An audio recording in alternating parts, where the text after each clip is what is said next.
Good morning, leadership. It is the 9:45 wake up here in Studio One with JJ. I'm sorry my co-host is not here, Josiah. We're gonna introduce our guest, the principal, Miss Georgia. Miss Georgia, you need the mic. I actually have some questions for you, Great. Miss Georgia. What made you become a principal? I wasn't looking to become a principal. I was the coordinator of student activities for 5,000 students at Fort Hamilton High School and the literacy coordinator. So I was always passionate about, and inspired by the students and the things students would create and produce at the school, such as blood drives, dances. I ran student government, thus the name leadership. So I was always passionate and advocating about what students can do in life. So I was an assistant principal at South Brooklyn Community High School, my first transfer school, and I hated it. I didn't want to be an AP. I wanted to return back to teaching because I missed the classroom, and I decided I would leave the job at the end of the year. So, and I was, my former school invited me to be the motivational speaker at graduation and teacher of the year, so I figured I would go back to teaching. And at that point, someone offered me the chance to open my own school along with BCS, which is the community-based organization. So it just kind of landed in my lap. At first I said, no, I'm not ready. I was 33 years old at the time. And then I had some good coaching and mentors that kind of, convinced me to do it. Is the job difficult? Yes.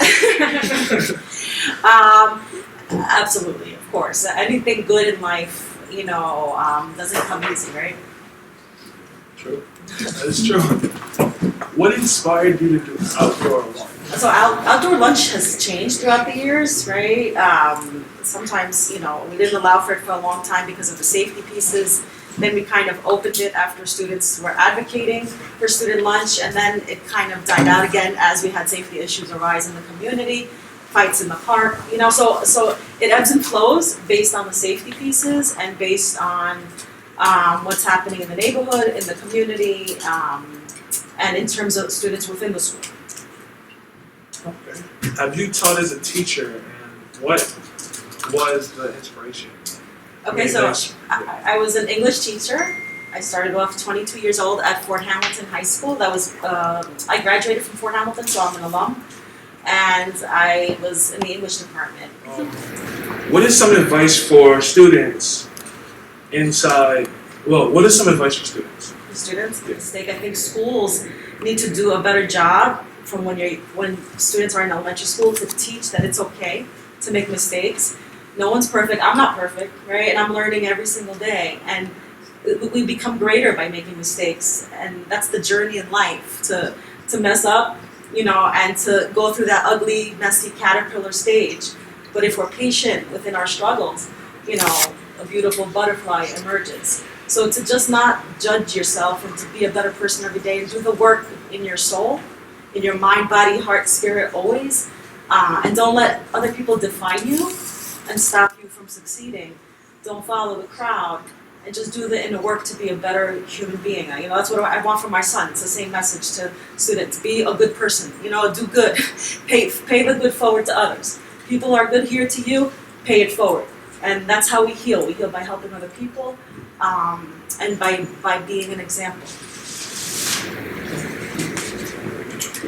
Okay. Jay, do you mind if I throw in a question? Yeah. I mean, I think this is an amazing time in history in terms of education, because of the internet and then because of the pandemic. So I would be curious what Georgia thinks in terms of the transformation of education, like this moment in history. Sure. I think it's an exciting time. It's a creative time. I think our iPhones, right? We're all learning from our phones, right? We're addicted to them, all of us, myself included, right? I can do anything from my phone. By the time we wake up, we've opened up 20 apps: our alarm, our flashlight, our text messaging, our email, the weather. So it's so ingrained in part of our life. And I think the challenge is for the learner, for all learners, doesn't matter the age, is that we have to realize that we're at a fast pace. We're operating, on a daily basis in such a fast-paced world, and with the internet constantly working alongside us, right? Like we're, married to it. So it's hard for a teacher to compete with that right? All of you have been out of school for the last few years or on remote learning, and so you have access to technology and to your phones, and so now how do we compete with that, right? And how are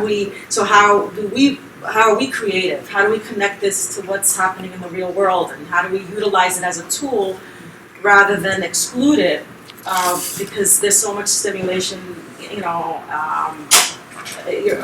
mean, everyone's using, their technology and their iPhones. So my niece and my nephew and my son are part of homeschooling and part of pods. My nephew especially is in a pod this year, so I'm watching them kind of, learn, in a different way in this world. So that's interesting to see that it comes down to personalization, a lot of tutoring, a lot of self-discovery, project work, right, and a lot of research and exploration. So I think, that this is a conversation, Paul, that is to be continued because it's evolving as we're speaking, and it's something we get to add to every day if we contribute our voice, right? I think there's a lot on wellness, on youth wellness, that we have to draw, into schooling. Jobs now, if you can have a job, you can start a job at $70,000 if you're an expert at augmented reality. So I think there's so much.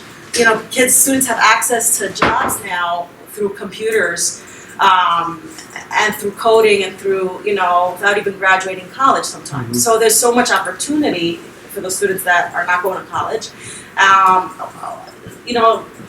if they have those skills. Now we are going to go straight into novice.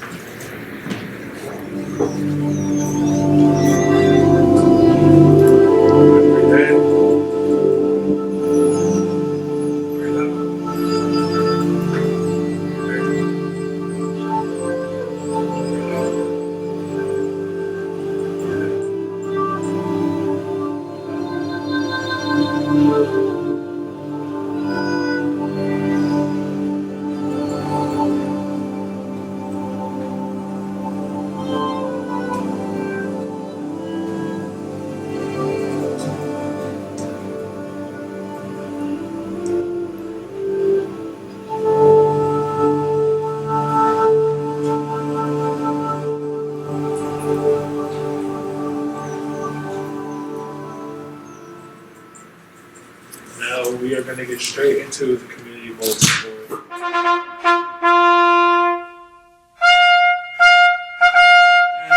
We're doing a team taste tournament October 6th, and we are making smoothies. Every Wednesday, every Wellness Wednesday from this October 6th all the way to January. Yeah. And where is it? It is in the lunchroom. Nice. Downstairs. It is in the lunchroom downstairs. And my co-host is the judge. Let's do questions from the vote. If you can travel anywhere in the world, where and why? Where and why? Egypt. Egypt? Because ever since I was 5, I always wanted to visit Egypt. I haven't been there yet. Me, I would want to travel to LA. Why? Because I haven't seen what's in LA. I've seen it on video and stuff like that. I think it's really cool. And I have friends that live there, so I'm gonna ask the camera person where would you want to travel? And why? I say Japan. Japan? Yeah.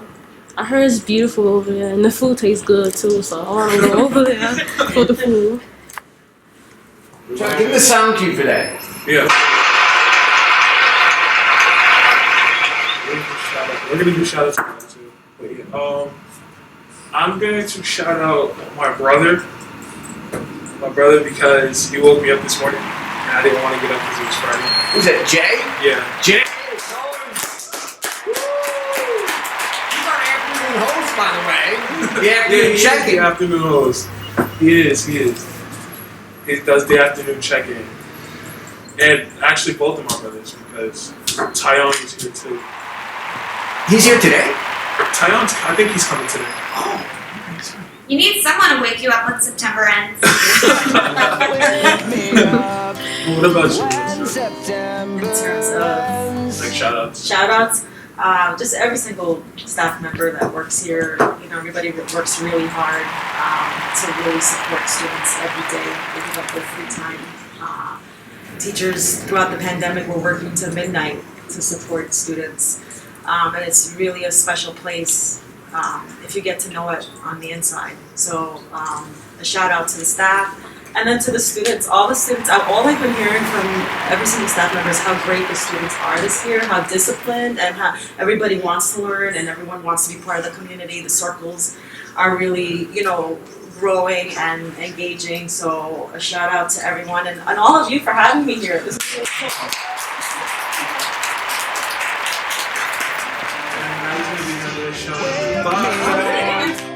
When September ends, like my father's come to pass, 7 years has gone so fast. Wake me up when September ends.